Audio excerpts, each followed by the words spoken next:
Big TV భక్తి సమాచారం WhatsApp ఛానల్లో జాయిన్ అవ్వండి. అన్ని విశేషాలు ఎప్పటికప్పుడు తెలుసుకోండి. ఈ జమదగ్గిన మహర్షి పెరిగి పెద్దవాడైన తర్వాత రేణువు అనే ఆయన కుమార్తె రేణుకని పెళ్లి చేసుకున్నాడు. వారి దాంపత్యం అన్యోన్యంగా బ్రహ్మాండంగా సాగుతోంది. జమదగ్ని ప్రవృత్తిలో కోపం తక్కువగా ఉండొచ్చు, కానీ ఉంటుందిగా. సరే, భృగు వంశం ఆ పైన తారుమారు తక్కరమారు ఒకటి అయింది. తర్వాత పైగా పరశురాముడు పుట్టాడు అంటే ఈయన మనసులో కొంచెం ఆ ప్రవృత్తి ఉండాలి, ప్రతిదానికి కోప్పడే లక్షణం ఒకటి ఉండాలి, లేకపోతే వాడు పుట్టాడు. ఈయన పెళ్ళి అయినటువంటి కొత్తలో భార్యతో సహా యాత్ర చేశాడు.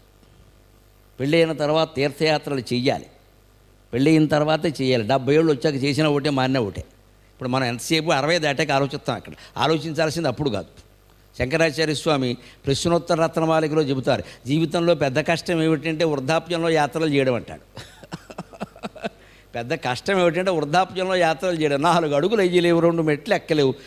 అదేమిటి మానసరోవరం ఏ పెడతావు ఇక్కడ? ఇంటి వెనకాల చెరువులో మునకలేవు. ఇక్కడ మానసరోవరం పెడతట్టి చారుధాం పులుసుధాం కుదరదండి. ఇంకా నడవలేవు.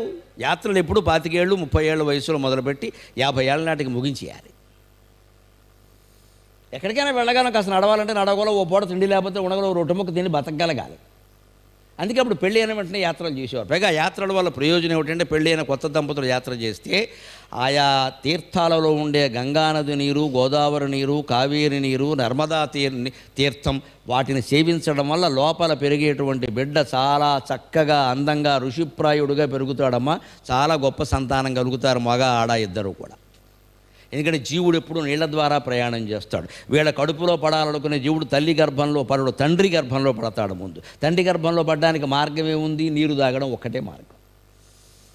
తండ్రి ఎక్కడ నీరు సేవిస్తాడో చూస్తాడు. ఆ తండ్రి కడుపున పడే జీవుడు ఆ దోషిట్లోకి చేరతాడు.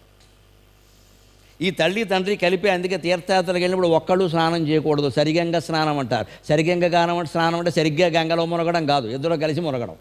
సరిగంగా అంటే అర్థం అది, ఇద్దరూ సమానంగా దంపతులందరూ చెయ్యి పట్టుకుని స్నానం చేయాలి. తీర్థయాత్రలకు వెళ్ళినప్పుడు అదొక సంప్రదాయం. చేయకపోతే ఏదో జరిగిపోతుందని కదా, కానీ చేయడం సంప్రదాయం. ఎందుకంటే వీరికే కలగాల సంతానం, ఊరికే మునగడం కోసం కాదు. ఊరికే నది నీళ్ళలో మునిగితే గేదెని కడగడానికి మనకి తేడా లేదు కదా. నది నీళ్ళలో మునుగుతున్నామంటే మంచిదైన పుణ్యమనే భావన ఉంది కదండి. ఆ పుణ్యభావనతోనే మునగాలి, భక్తిగానే. ఎందుకు యాంత్రికంగా చేయడం ఎందుకు? అందుకని చెయ్యాలి. చేసేటప్పుడు మాకు సత్సంతానం కలగాలనే భావంతో చేయాలి, తప్పకుండా కలుగుతాం. అంటే ఏమిటి? ఆ పడదలుచుకున్న జీవుడు 3 నెలల ముందే తండ్రి నెత్తి మీద తిరుగుతూ ఉంటాడు. యోగశాస్త్రంలో ఉంటాయి ఈ విషయాలన్నీ. వాడు టక్కుమని ఈ దోషి నీళ్ళు దిగని అందులో చేరతాడు. ఆ నీళ్ల కారణంగా వాడికి పరమ పవిత్రమైన శరీరం, అనేక అనారోగ్యాలకు తట్టుకునే శరీరం, ఏమి యాంటీబాడీస్ అన్ని డెవలప్ అయిపోతాయి. ఇప్పుడు అర్థమయ్యే భాషలో చెప్పాలంటే అది వాటికి టీకా వేసేసాం మనం తీర్థయాత్ర ద్వారా. అంత గొప్పది తీర్థయాత్ర. అప్పుడు చెయ్యాలి. అలాగే వీళ్ళు తీర్థయాత్రలకు బయలుదేరారు. అప్పట్లో ఏమున్నాయి? రైళ్ళు బస్సులు ఏం లేవుగా, నడిచే బయలుదేరారు ఇద్దరు, జమదగ్ని రేణుక. మండిపోతున్నాడు. వేసవకాలం బయలుదేరితే మండడం ఏమిటి? సూర్యుడు చండప్రచండంగా మండిపోతున్నాడు. ఈయనకి మామూలుగానే కొంచెం కోపం ఉంది, చెరువు మారడం కారణంగా కోపం ఉంది, కానీ నిగ్రహించుకున్నాడు. ఎండెక్కిపోతుంటే పాపం రేణుకాదేవి నడవలేకపోతుంది. తీవ్రమైన కోపం వచ్చేసింది.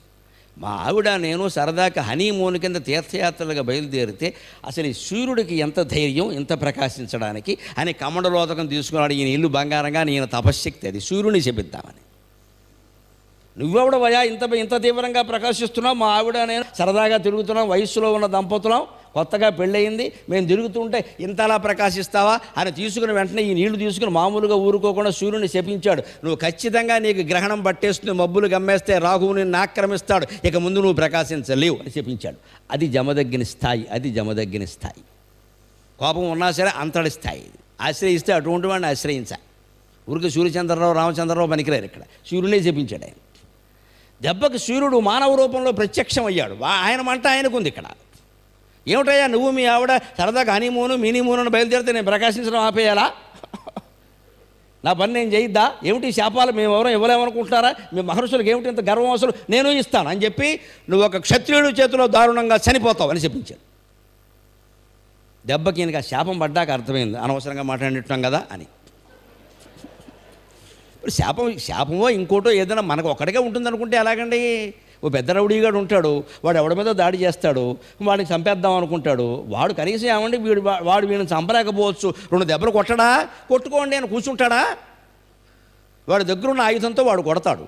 ఎదురువాడిని కొట్టడానికి వెళ్ళిన వాడు కొట్టించుకోవడానికి కూడా సిద్ధపడే వెళ్ళాలి. వాడి బలగం వాడుకుంటుంది. అందులో సూర్యుడు ఏమైనా సామాన్యుడా?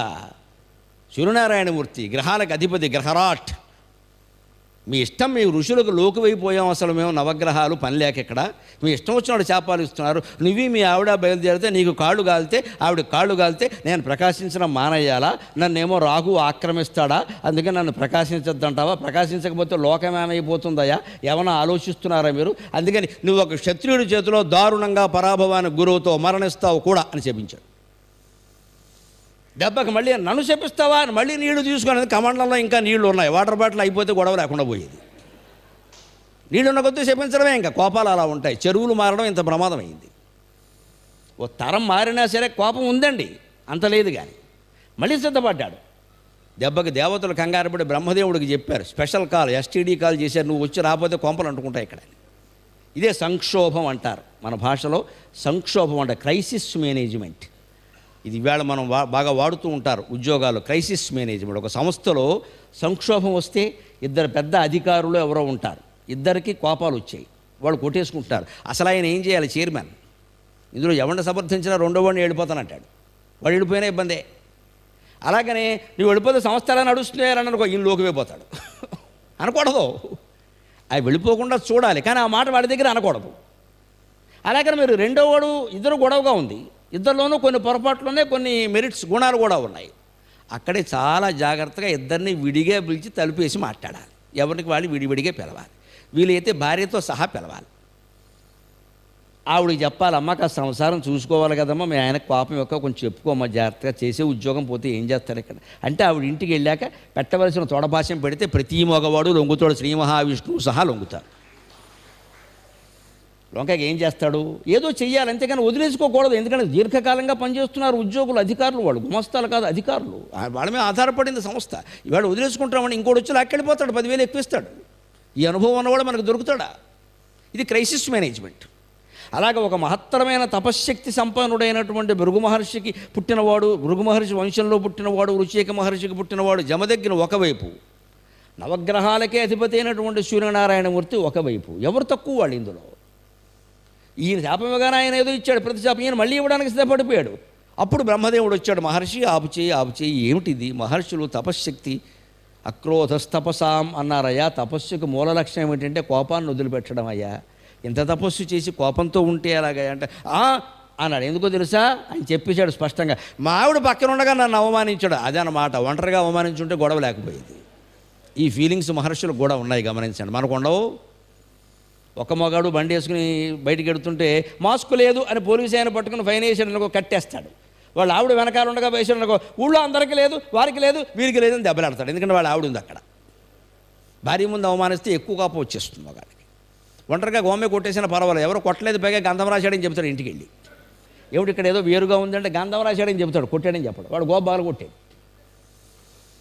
అదే భార్య మీద కొట్టాడనుకో, కాదనడానికి లేదు. ఆవిడ అప్పటికే ఇదివరకైతే చూసి ఊరుకునేవారు, ఇప్పుడు సెల్ఫీ తీస్తారు, దాన్ని వెంటనే పంపిస్తారు, అందరికీ తెలిసిపోతుంది.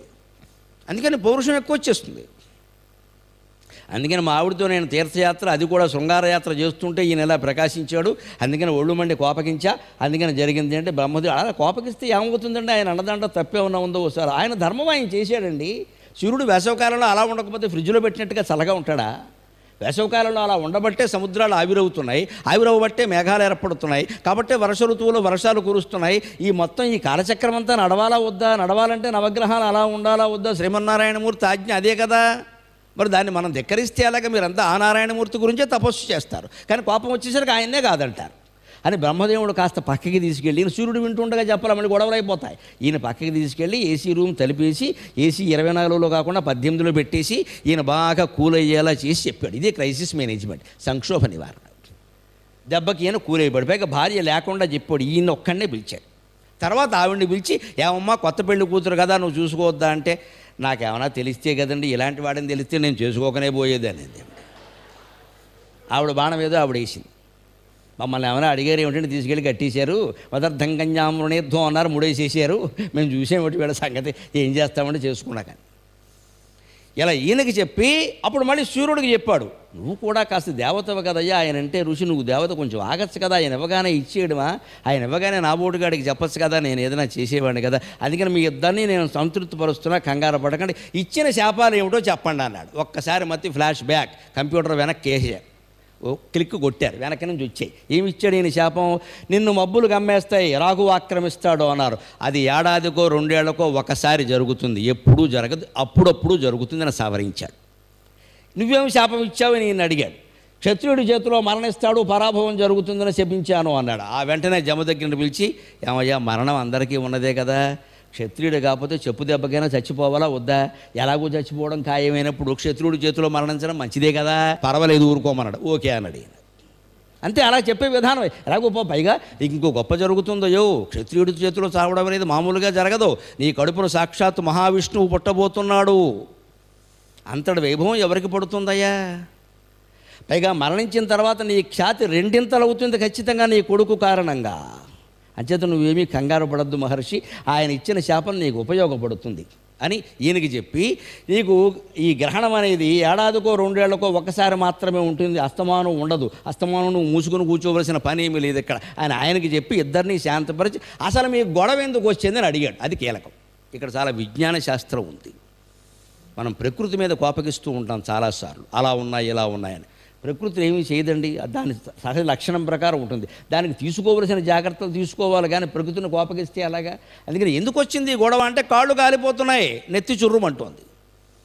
అప్పుడు సూర్యుడికి చెప్పి, కాళ్ళు కాలకుండా నెత్తి చుర్రుమనకుండా ఏదైనా ఏర్పాటు చెప్పవయ్యా, అప్పుడు ఈ మహర్షుల కోపం రాదు కదా అంటే, సూర్యుడు గొడుగు చెప్పులు తీసుకొచ్చి ఇచ్చి, ఈ 2 ధరించండి మీకేం జరగవు అన్నారు. భూమండలం మీదకి గొడుగు చెప్పులు అప్పుడు వచ్చాయి ఈ లోకంలో. For more videos like this, subscribe Big TV channel.